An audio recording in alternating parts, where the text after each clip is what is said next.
दोस्तों,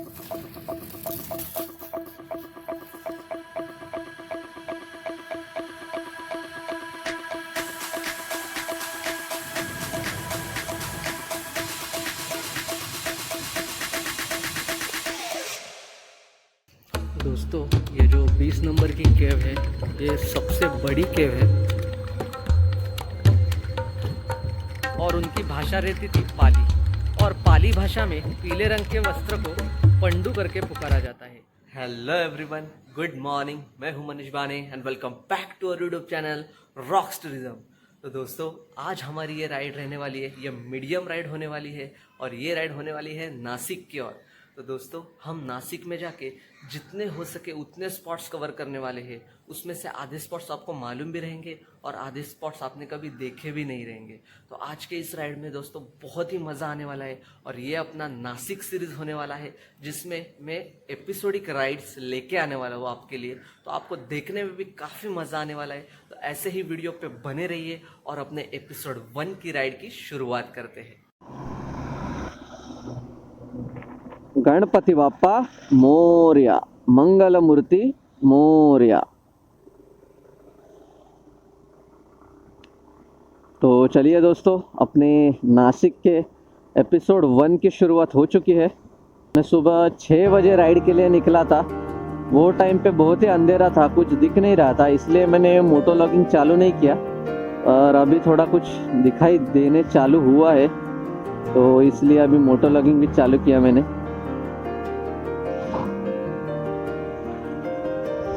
और सुबह सुबह इतने बड़े बड़े कंटेनर्स।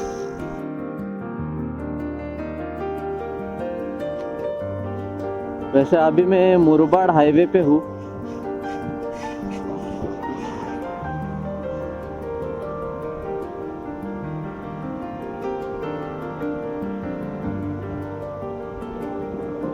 और दोस्तों, सामने आप फॉग भी देख सकते हो, बहुत ही ठंड है बाहर।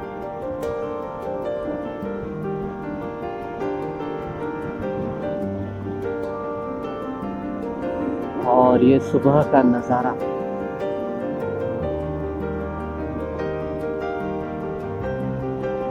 और दोस्तों, आज के इस एपिसोड में हम 2 स्पॉट्स कवर करने वाले हैं। एक टूरिस्ट स्पॉट है, वो खास फोटोग्राफी के लिए बनाया गया है, तो वो आज हम एक्सप्लोर करेंगे। और उसके बाद अपने महाराष्ट्र की सबसे फेमस लेनी में हम जाने वाले हैं, जिसका नाम है पांडव लेनी।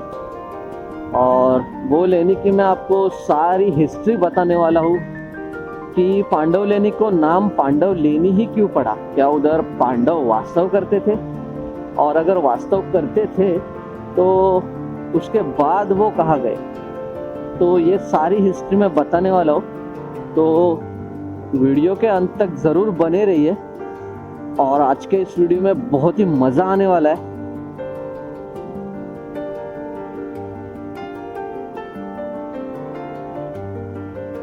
और ये देखो, ये अपना टर्न आ गया लेफ्ट वाला।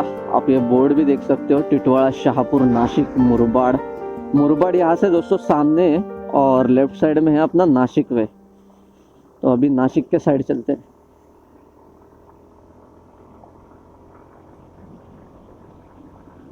और आप ये देख सकते हो, रॉकी का टंकी भी खाली है, तो हमें अभी फ्यूल अप भी करना पड़ेगा। और एक बार फ्यूल अप करके फिर फटाफट से निकल जाएंगे नासिक की ओर।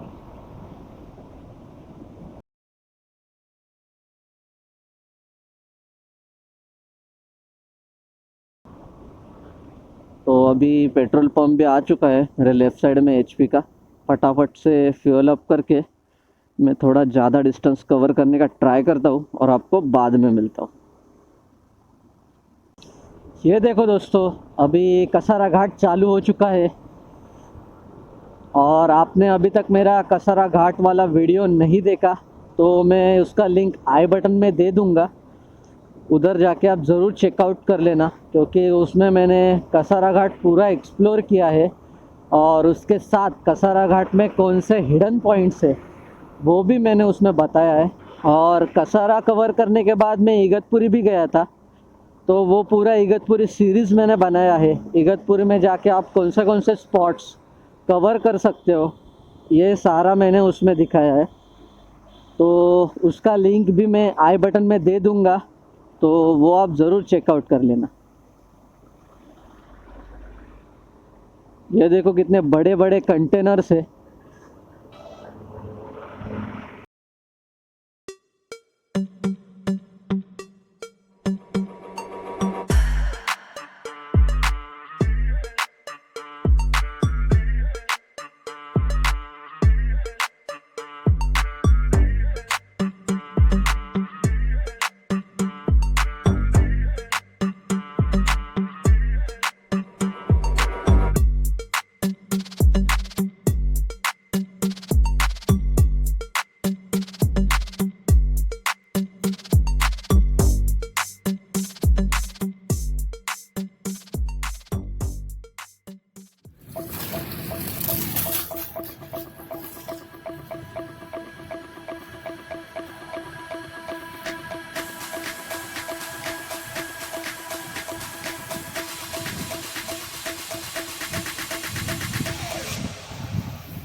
ये देखो दोस्तों, मैं अपने पहले स्पॉट पे पहुंच चुका हूँ, जिसका नाम है समृद्ध नाशिक।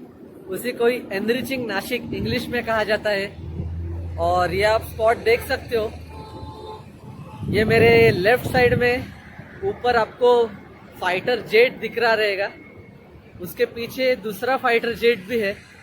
मतलब ये आप बोल सकते हो ये एक टूरिस्ट प्लेस है, खाली फोटोग्राफी करने का इसका यूज है, पर बहुत ही खूबसूरत जगह है ये। दोस्तों, एनरिचिंग नाशिक ये बहुत ही यूनिक प्लेस है नाशिक में, जो कि मुंबई नाशिक एक्सप्रेस वे पे बाजू में ही है। तो इधर बहुत सारे लोग जब नाशिक जाते हैं तो वो टाइम पे इधर थोड़ी देर रुक के फोटोग्राफी करके इधर से निकलते हैं। तो मैं आपके लिए भी ये स्पॉट 100% रेकमेंड करता हूँ। जब आप नाशिक आओगे तो थोड़ी देर के लिए इधर फोटोग्राफी करने के लिए ज़रूर रुकना दोस्तों। और ये नाशिक सिटी से कुछ 12 किलोमीटर के डिस्टेंस पे है, और इसका जो गूगल मैप लिंक रहने वाला है वो मैं आपको डिस्क्रिप्शन में प्रोवाइड करूँगा। सीधा एक लेफ्ट लेके सीधा पांडवलेनी, फाड़के स्मारक, बुद्ध विहार, वाटर पार्क, ये सारी जगह ये लेफ्ट से आपको मिलेगी। तो चलिए अभी सीधा चलते हैं पांडवलेनी की ओर। ये देखो दोस्तों, अभी हम पांडवलेनी आ चुके हैं, और उधर जो आपको ऊपर पहाड़ दिख रहा है उधर ही है वो पांडवलेनी। तो अभी हमको थोड़ा ट्रैकिंग भी करना है। और ये राइट साइड में इधर पार्किंग का स्पेस है, काफ़ी अच्छा स्पेस है। उधर अपना रॉकी भी मैंने पार्क करके रखा है। अभी दोस्तों हमें इन स्टेप्स से ऊपर चढ़ के जाना है, और मेरे ख्याल से यहाँ पे 200 से 250 के बीच में स्टेप्स है, तो उतना चढ़ के अभी ऊपर जाना पड़ेगा।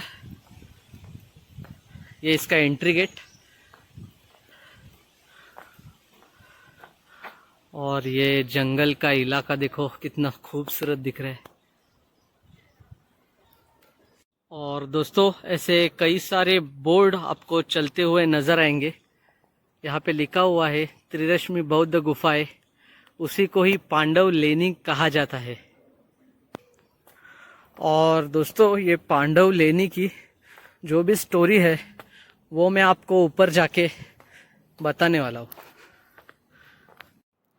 ये देखो दोस्तों, अभी हम आ चुके हैं।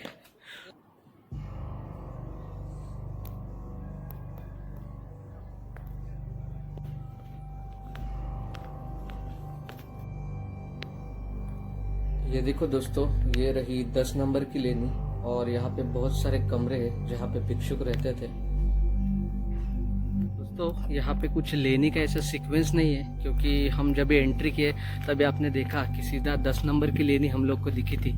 तो ये देखो, ये बाजू में ये 8 और उसके बाजू में 7 नंबर की लेनी है। लेनी के ऊपर ऐसे नंबर डाले हुए हैं, तो आपको इससे पता चल जाएगा।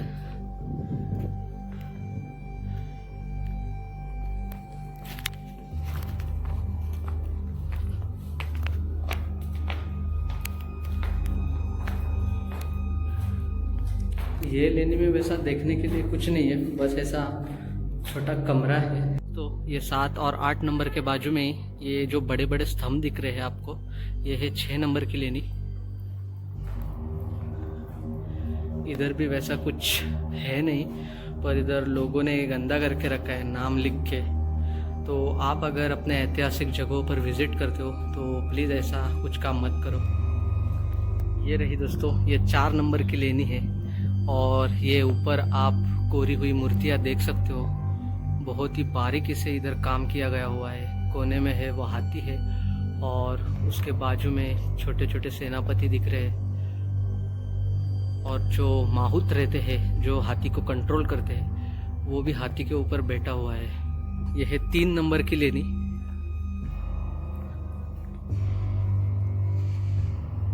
ये देखो कितनी सुंदर कलाकारी है यहाँ पे।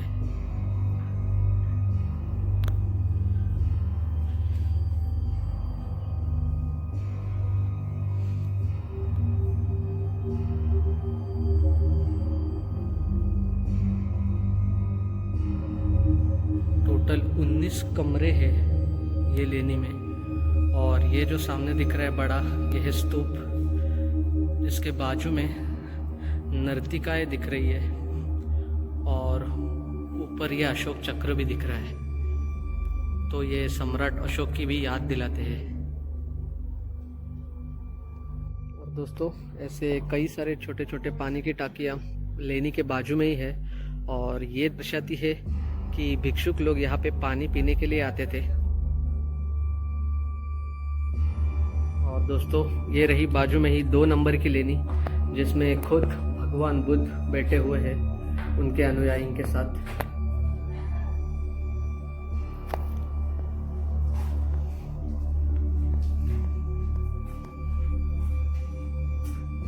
नमो बुद्धाय। तो 2 नंबर की लेनी के राइट साइड में ही ये 1 नंबर की लेनी है, जिसमें बहुत बड़े आकार के स्तंभ दिखते हैं और ऊपर कुछ कलाकुसर भी की हुई है। और अगर हम लेनी के अंदर जाते हैं तो हम लोग को बिल्कुल एक नया स्ट्रक्चर देखने को मिलता है, क्योंकि बाकी लेनियों में तो नॉर्मल भगवान बुद्ध और उनके भिक्षुक दिख रहे थे और वो भी थोड़े कम ऊंचाई पर थे, पर इधर सीढ़ियों के द्वारा ऊपर पत्थर में कुछ मूर्ति बनाई गई है। तो इधर ये रास्ता खत्म होता है, मतलब आप देख सकते हो कि 10 नंबर जिधर एंट्री पॉइंट था उधर से वो लेनी चालू होती है, तो राइट साइड में सीधा वो 1 नंबर पे स्टॉप होती है। अभी वो लेफ्ट साइड में 11 नंबर से शायद चालू हो जाएगी। तो चलिए अभी वो साइड की लेनी भी देख लेते हैं एक बार। और इधर टोटल 24 केव्स है। ये देखो दोस्तों, ये है 11 नंबर की लेनी। ये नीचे कुछ असुरों की प्रतिमाएं कोरी हुई है और ऊपर भगवान बुद्ध। ये देखो दोस्तों, ये बाजू में ही 12 नंबर, 13 नंबर और 14 नंबर की लेनी है। यहाँ पे बस कमरे हैं, मूर्तियाँ नहीं है। ये मेरे सामने 15 नंबर की केव है, जिधर बहुत सारे भगवान बुद्ध की प्रतिमाएं हैं। इसी के ठीक ऊपर 16 नंबर की केव है।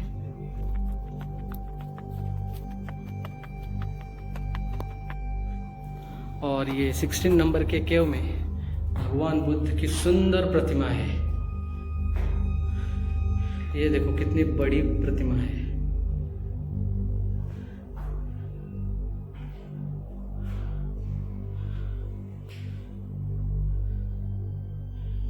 बाकी के उसके मुकाबले मुझे इधर की भगवान बुद्ध की प्रतिमा कुछ ज्यादा ही शाइनी दिख रही है।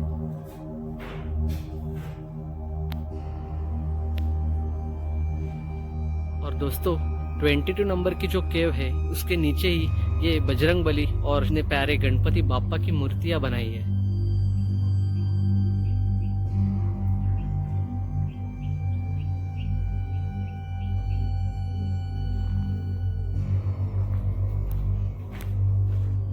दोस्तों ये जो 19 नंबर की केव है ये सबसे अलग लगती है, क्योंकि इधर के जो डोर्स का जो डिज़ाइन है वो किसी राजवाड़ी की तरह दिखते हैं।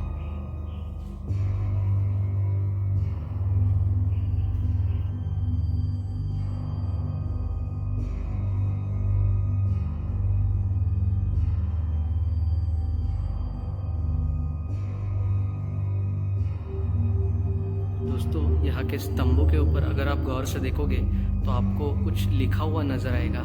तो ये है धम्मलिपि, और वो टाइम पे वो धम्मलिपि पे लिखा गया था, और वो क्या लिखा है उसकी मैं सारी जानकारी आपको सब केव्स घूम के आने के बाद बता दूंगा।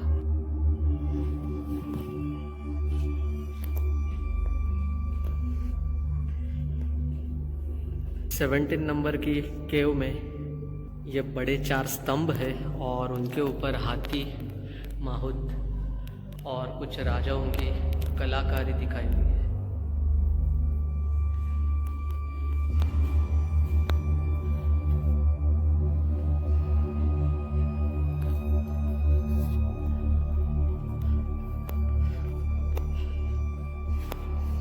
दोस्तों, ये जो 20 नंबर की केव है ये सबसे बड़ी केव है, और ये केव कुछ सभा मंडप जैसा कुछ दर्शाती है। ये देखो, भगवान बुद्ध की सबसे बड़ी मूर्ति यहाँ पे है।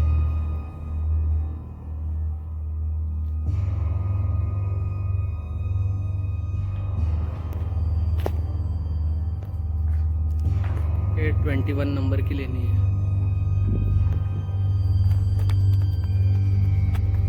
ये 22।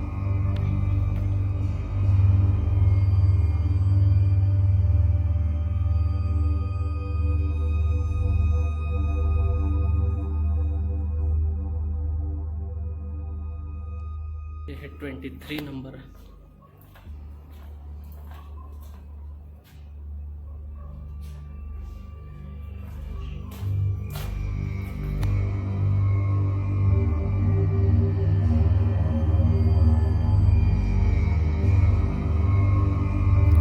और ये रही दोस्तों सबसे लास्ट, मतलब 24 नंबर की लेनी, जिसमें भगवान बुद्ध के साथ साथ कई सारे देवताओं की भी प्रतिमा है।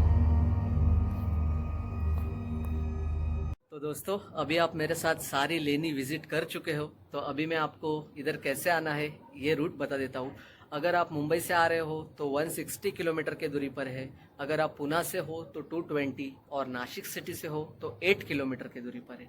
तो नासिक सिटी सबसे नज़दीकी है। और दोस्तों, नासिक सिटी में आने के बाद आपको नासिक बस स्टैंड पे जाके एसटी मिल सकती है अंबड़ विलेज तक, और उधर से थोड़ा चल के आप लेनी तक इजीली पहुंच सकते हो। नहीं तो उधर से ऑटोज भी अवेलेबल है, तो सीधा आप ऑटो करके लेनी तक आ सकते हो। और दोस्तों, ये लेनी का टाइम सुबह 8 बजे से लेके शाम को 5:30 बजे तक है, और एंट्री फी 25 रुपीज़ है। और जो भारत के बाहर से आते हैं उनके लिए 300 रुपीज़ कॉस्ट है। अगर आपको गूगल मैप का लिंक चाहिए तो मैं वो डिस्क्रिप्शन में दे दूंगा। दोस्तों, पूरे भारत में 1200 लेनी है, उसमें अपने महाराष्ट्र में 90% लेनी है। मतलब आप बोल सकते हो करीब 1000 के आसपास अपने महाराष्ट्र में ही है, क्योंकि यहाँ पे सह्याद्री पर्वतरांग जो है, और लेनी खुदाई का काम बिहार में स्टार्ट हुआ था। उसके बाद वेस्ट बंगाल, आंध्र प्रदेश, मध्य प्रदेश, उसके बाद अपने महाराष्ट्र में आए। और ये जो पत्थर आप देख रहे हो ये वॉल्केनिक इरप्शन से तैयार हुआ है, और इसी को बेसॉल्ट रॉक कहते हैं।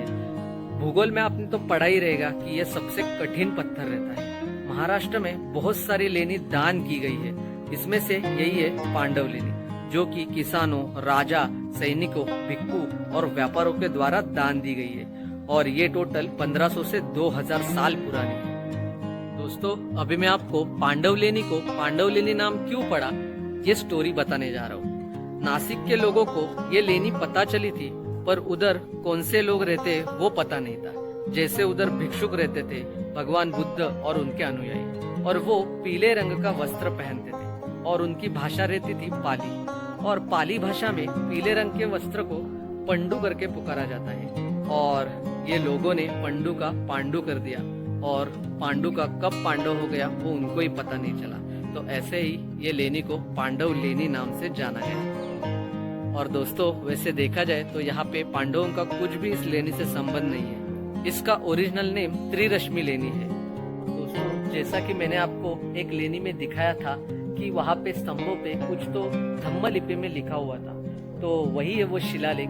यहाँ पे टोटल 27 शिलालेख है, और उनमें से 4 अभी कुछ भी दिखते नहीं। और वो शिलालेखों में यही लिखा गया है कि यहाँ पे जो राजा थे, भिक्षुक थे, सैनिक, व्यापारी, इन्होंने जो दान दिया है लेनी के लिए उनके नाम और उनके बारे में सारी जानकारी दी हुई है। और ये देखो दोस्तों, यहाँ पे स्कूल की ट्रिप भी आई है, उनके सर मैडम और बहुत सारे बच्चे हैं।